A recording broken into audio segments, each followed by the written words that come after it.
I wish it was like climate change, where you could say, if you've got half a brain, you'd stop burning carbon.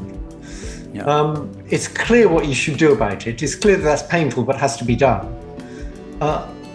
I don't know of any solution like that to stop these things taking over from us. What we really want, I don't think we're going to stop developing them because they're so useful. They'll be incredibly useful in medicine and in everything else. So I don't think there's much chance of stopping development. What we want is some way of making sure that even if they're smarter than us, they're going to do things that are beneficial for us. Mm-hmm. That's called the alignment problem.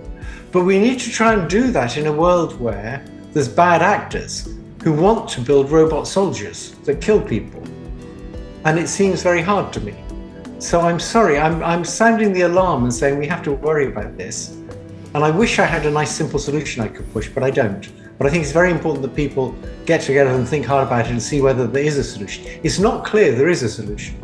So, I mean, talk to us about that. I mean, you spent your career, on the technicalities of this technology. Is there no technical fix? Why can we not build in guardrails or make them worse at learning, or restrict the way that they can communicate, if those are the two strings of your argument? I mean, we're trying to do all sorts of guardrails. But suppose they did get really smart. And these things can program, right? They can write programs. And suppose you give them the ability to execute those programs, mm-hmm. which we'll certainly do. Smart things can outsmart us. So, imagine your 2-year-old saying, my dad does things I don't like, so I'm going to make some rules for what my dad can do. You could probably figure out how to live with those rules and still get what you want. Yeah.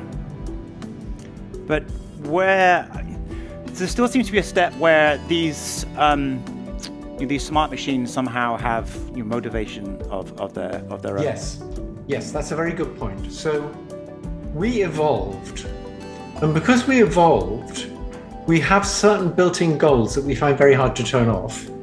Like, we try not to damage our bodies. That's what pain's about.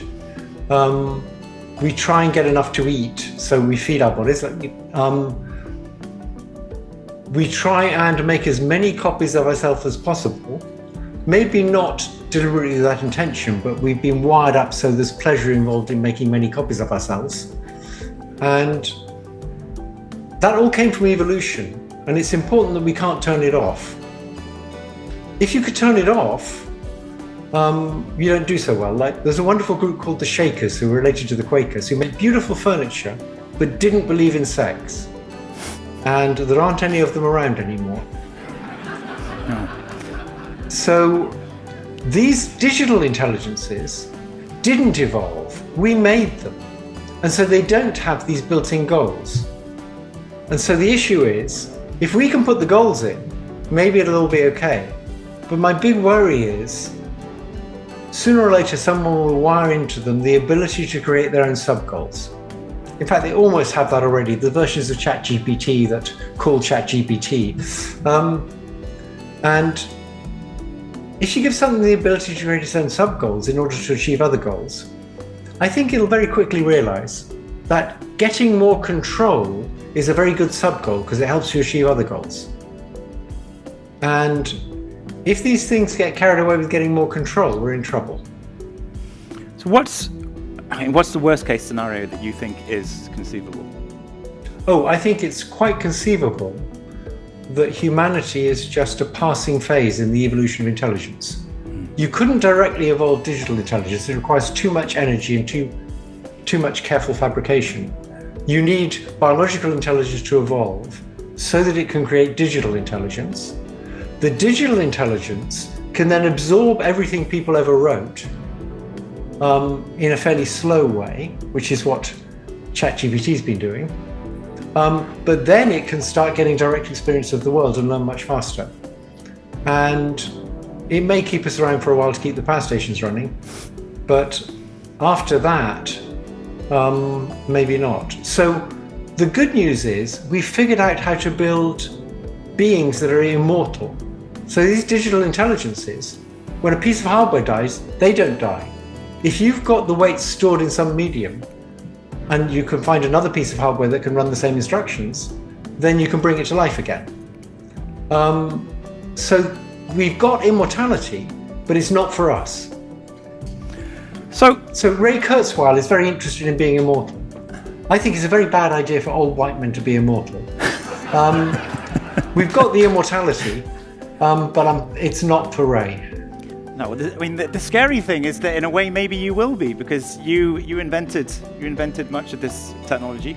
I mean, when I hear you say this, I mean, part of me wants to run off the stage into the street now and start unplugging computers. And I'm afraid we can't do that. Why? You sound like Hal from 2001. Exactly. Yeah. But I mean, more seriously, I mean, I know you said before that it was suggested a few months ago that there should be a moratorium on AI advancement, and I don't think you think that's a very good idea. But more generally, I'm curious why. I mean, should we not just stop? And I know, I mean, sorry, I was just going to say that I know that you've spoken also that you're an investor of your personal wealth in some companies like Cohere that are building these large language models. So I'm just curious about your personal sense of responsibility and each of our personal responsibility. What should we be doing? I mean, should we try to stop this, is what I'm saying. Yeah, so I think if you take the existential risk seriously, as I now do, I used to think it was way off, but I now think it's serious and fairly close. It might be quite sensible to just stop developing these things any further. But I think it's completely naive to think that would happen. There's no way to make that happen. And one reason, I mean, if the US stops developing and the Chinese won't, they're going to be used in weapons. And just for that reason alone, governments aren't going to stop developing them. So, yes, I think stopping developing them might be a rational thing to do, but there's no way it's going to happen. So it's silly to sign petitions saying, please stop now. We did have a holiday. We had a holiday from about 2017 for several years, because Google developed the technology first. It developed the transformers. It also developed the fusion models. And it didn't put them out there for people to use and abuse. It was very careful with them because it didn't want to damage his reputation, and it knew there could be bad consequences. But that can only happen if there's a single leader.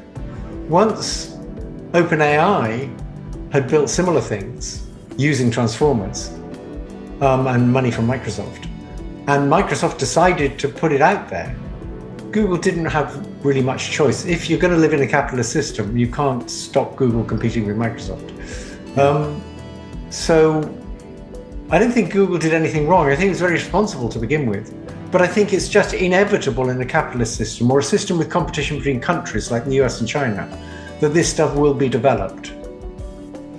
My one hope is that because if we allowed it to take over, it will be bad for all of us. We could get the US and China to agree, like we could with nuclear weapons, which were bad for all of us. Yeah. We're all in the same boat with respect to the existential threat, so we all ought to be able to cooperate on trying to stop it.